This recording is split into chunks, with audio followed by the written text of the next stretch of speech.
L'île Verte a été acquise par le Conseil général des Bouches-du-Rhône auprès de la Marine nationale en 1963. D'une surface de 13 hectares, elle se situe à 0,4 milles, soit 700 mètres au sud-est de la pointe Matelote. Dès le XVe siècle, des chantiers navals existaient. C'est au XIXe siècle qu'ils connurent un développement important. Après leur fermeture en 1988, le site aux infrastructures impressionnantes s'est reconverti en pôle de haute plaisance. Les 600 mètres de la digue du large qui protège le sud-est des installations sont recouverts de tags. Port-Vieux et le nouveau port de plaisance de la Ciotat font l'objet de vidéos dédiées.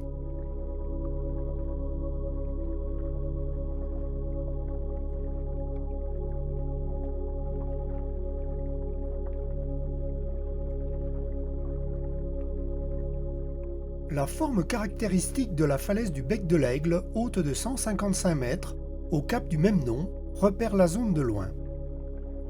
Le sémaphore du bec de l'Aigle et son pylône, qui culmine à 328 mètres, en haut des montagnes de la Canaille, surplombent les falaises de Soubérane, parmi les plus hautes d'Europe. Il se repère également de loin.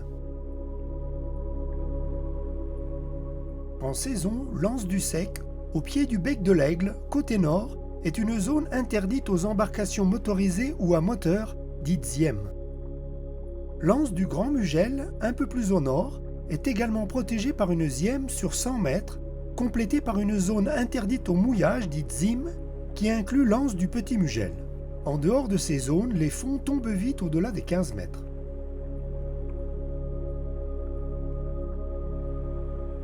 Dans la passe entre le cap de l'Aigle et l'île Verte, un premier plateau rocheux, large d'une centaine de mètres, est balisé par une tourelle tronconique latérale tribord, dénommée le Canonnier du Sud.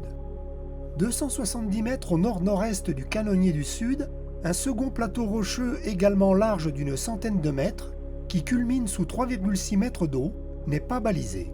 Il est dénommé le Canonnier du Nord. Ces deux sites ainsi que de nombreux autres autour de l'île Verte sont des spots de plongée, il conviendra donc d'être vigilant. Contrairement à ses voisines les îles marseillaises, l'île Verte, comme son nom l'indique, est très boisée, recouverte de pins d'Alep, aux formes tourmentées façonnées par le vent. On trouvera un seul restaurant sur l'île, dans la calanque de Saint-Pierre, de bonne réputation bien que l'île soit très touristique. En bout de ponton, il y a 1,5 mètre d'eau. Une zone large de 170 mètres qui part de la calanque de Saint-Pierre pour immédiatement obliquer au nord-nord-ouest jusqu'au milieu de la digue du large est interdite au mouillage pour protéger une conduite d'eau sous-marine.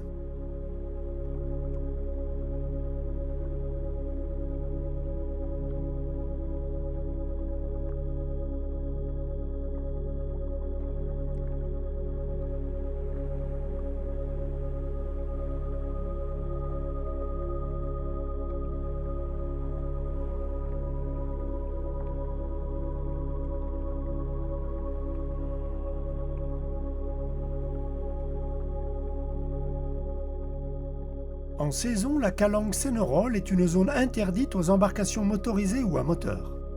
Une zone rectangulaire à 130 mètres au sud-est de la calanque Sénérolle, au-dessus des pierres du large, spot de plongée bien connu, est interdite au mouillage. Seul l'amarrage des bateaux de plongée y est autorisé.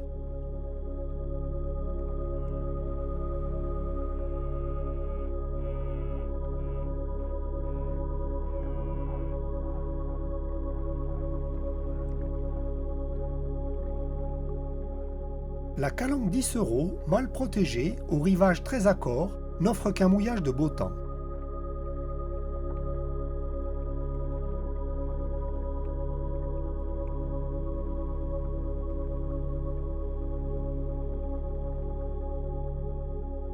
Le rivage de la Grande Calanque est comme sa voisine très accord, un ou deux bateaux peuvent mouiller dans 10 à 12 mètres d'eau, la protection est correcte contre le Mistral et les vents d'est.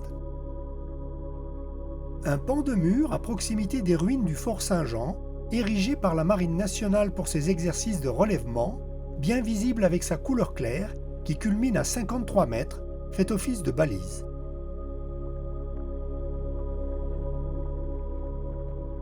À une dizaine de milles, plein ouest, soit 18,7 km, on aperçoit l'île Rio.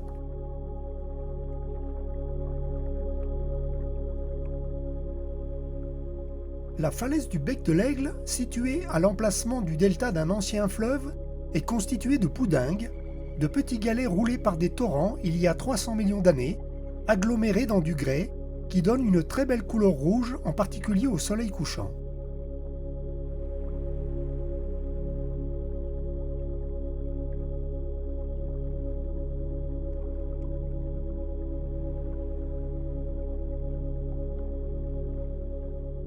Ici, une vue rapprochée de la Zième de l'Anse du Sec déjà évoquée. Hors saison, on peut envisager un mouillage de beau temps dans 8 à 12 mètres d'eau, sans trop s'enfoncer, à distance des quelques têtes de roche.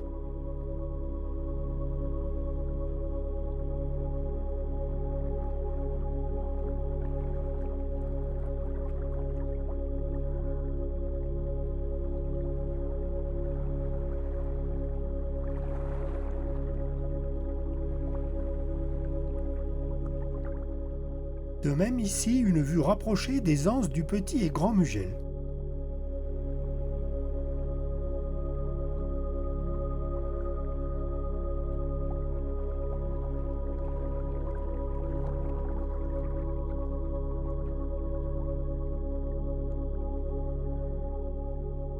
Hors saison, on pourra mouiller à l'abri du Mistral, sans s'enfoncer au-delà de l'anse du Petit Mugel, dans 3 à 7 mètres d'eau, sur des plaques de sable entre les herbiers. À l'exception d'un restaurant sur la plage, pour se ravitailler ou trouver services et commerces, on remontera sur 1 km l'avenue des Calanques, puis à droite l'avenue Victor Giraud, jusqu'à Port-Vieux. On se référera à sa vidéo pour plus de détails.